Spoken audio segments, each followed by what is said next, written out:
Слушай, какие идут, да, вас описанные просто. Давай, брат. Давай. Девушка, вашей маме зять не нужен?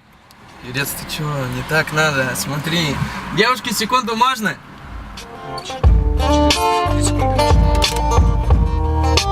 Сейчас. Девушки, здравствуйте, я должен сейчас вам представиться. Меня зовут Артем, вам наше знакомство понравится. Ведь две такие красавицы, приятно одеты. Нас разделяют с вами эти никчемные метры. Нам не нужны ответы на банальные вопросы, иначе это выглядело бы совсем уж просто. Нам нужен мост между вами и машиной. Я знаю четкий комплимент, у вас так мало жира. И целый мир обыскав, не найдешь таких, как вы. Соблазнительные дамы редкой красоты.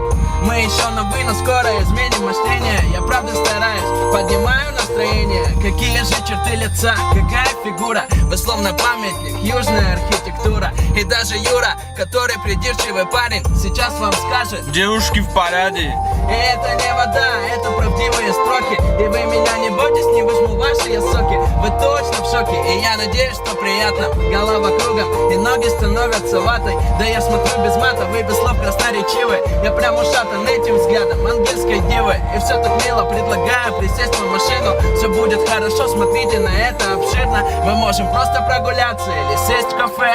Кальяны, это уж нам по душе. А позже ночью мы будем кататься по городу. Вас устроит, что действий по этому поводу? Красавица!